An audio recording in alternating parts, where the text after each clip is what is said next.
Hope it's sunny where you are. It is where we are currently. I'm going to talk to you today about living with a death sentence.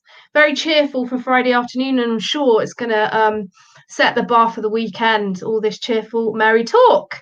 Obviously, coming from me, it's not going to be that dark because I'm not about that. But I'm just going to talk to you a bit about it. So my death sentence is what we're going to talk about first. Ooh. So basically, in 2015, I was told I had inflammatory breast cancer at the age of 32, whilst 13 weeks pregnant.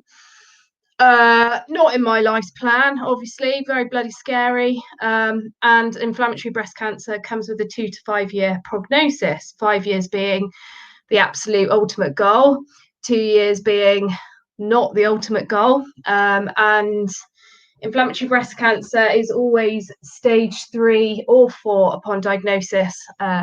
It's extremely aggressive, and is not one of the ones that you want to get if you're going to go to Cancerland. How I sort of dealt with that, in the sense of what my death sentence was I made myself aware of the fact that a lot of these statistics were, I guess, a little old, and based on the average person. And actually in the UK, a lot of our statistics were coming from America. Thank you to America for your amazing statistics. There's a lot more research there. But because there's a sort of a delay, and there's just that sort of, it's never an accurate machine. If you put in your information, the computer says you're going to die on the 10th of October 2022 or something. But having 2 to 5 year prognosis at the age of 32 is pretty bloody scary. So how did I deal with it at the time? Well, I focused on my pregnancy, to be honest. That's the first thing that I did. That is kind of what kept my mind occupied, and also had a 1 and a 2-year-old to look after as well.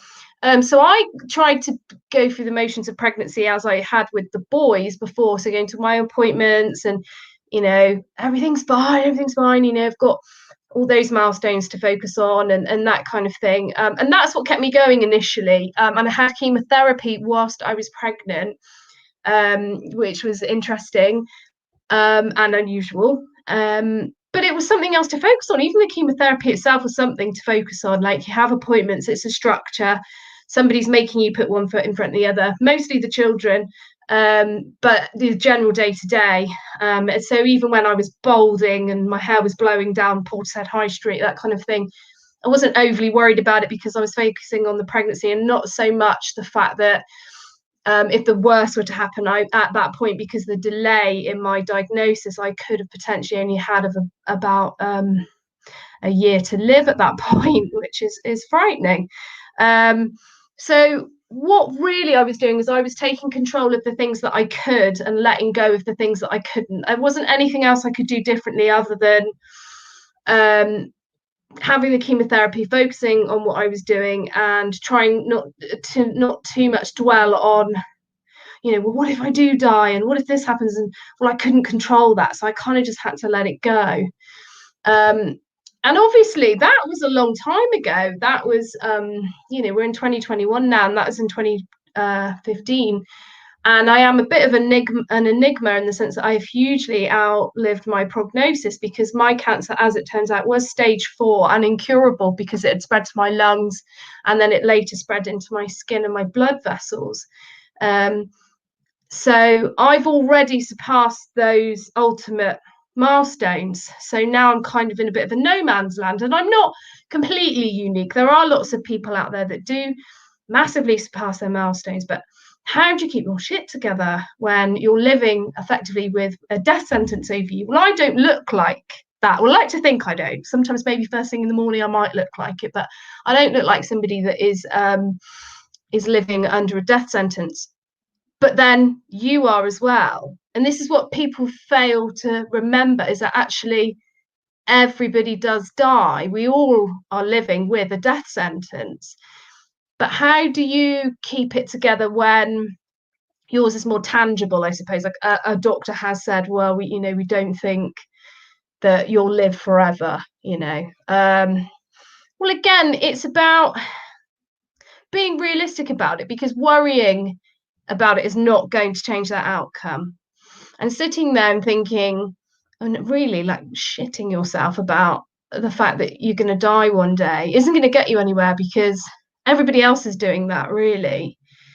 In the sense that, yeah, well, no one's getting out of here alive, kind of thing. So what is the point in putting all that energy into worry? Worry makes you feel stress isn't good for your immune system, which then doesn't help you to deal so well with the side effects of chemotherapy. So it's a bit of a vicious circle. So I try to keep on top of it by being pragmatic about everything, I suppose, and dealing with what information I've got at the time. And initially, in diagnosis, every appointment I went to was shit news. Unfortunately, really aggressive cancer, really crap survival rates, really underfunded research because of crap survival rates, not great in pregnancy. The treatment you need probably would harm your baby, therefore you can't have the treatment if you're pregnant. All bad news. And then once my baby was born, the cancer then we discovered had spread as well. So it was one bad bit of news to another. And it was the literal interpretation of being kicked while you're down. But you just have to keep going, because the alternative is to crawl under your duvet and give up. But then you might crawl under that duvet and you might lie under that duvet for another 5 years. And all you've done is lie under a duvet for 5 years, when actually you could have been out living your life for those 5 years. And I think that's how I've tried to attack it. Now, I'm not saying that's what you should be doing if you're watching this and you're under the duvet. I'm not saying that, because not everybody's equipped to think like me, and I know that, and I don't want to sit here in a preachy position telling you what you should and shouldn't be doing. I'm just telling you that's how I've looked at it, and I feel grateful for the fact that I look at it that way, and I'm supported to be able to look at things that way. I tried to be, I'm not going to sit here and tell you I have the most healthiest lifestyle in the world, because I don't. I love chocolate. I drank for the first couple of years after while I was having chemotherapy, but I stopped because I got so heavily involved in going to the gym that the two just didn't really work. And the hangovers, as I'm getting older as well, were getting horrendous. So I don't drink, but I eat loads of crap, and but I do exercise a lot. And I think, I just try to put my body in the best position it can be, and to deal with any of the fallout of everything. So that's sort of something, again, that I can control myself. And some people will switch to radical diets, and some people will take lots of supplements. And people go, oh, can you believe that she's tried to cure herself by eating dandelion? And I mock that all the time, as you well know. But at the same time, I always caveat that with, if that makes you feel in control, then it's brilliant, because that is something you don't have when you've got cancer, is control over that. But if you can control other things that make you feel good, like your diet, your exercise, the people you surround yourself with, is absolutely brilliant. All of that is about taking charge of what you can control. And, I've literally met people in oncology that won't even buy a pair of new shoes because they think they're not going to get the wear out of them. And it's hilarious and sad in equal measure, because but what if you do get the wear out of those shoes, and you're basically already telling yourself that you're going to die? And I feel like the way that I live my life now is to tell myself I will live till I'm 100. And then if I don't, no one's going to come back and say, no one's going to come and stand over my grave and go, she was wrong. She didn't live till she was 100. She's got egg on her face. Because what kind of a prick could that make you for doing that? So the main thing is just to keep going. That's the way I see it. And it's working for me at the moment, which is wonderful. But I do have days where I feel rubbish.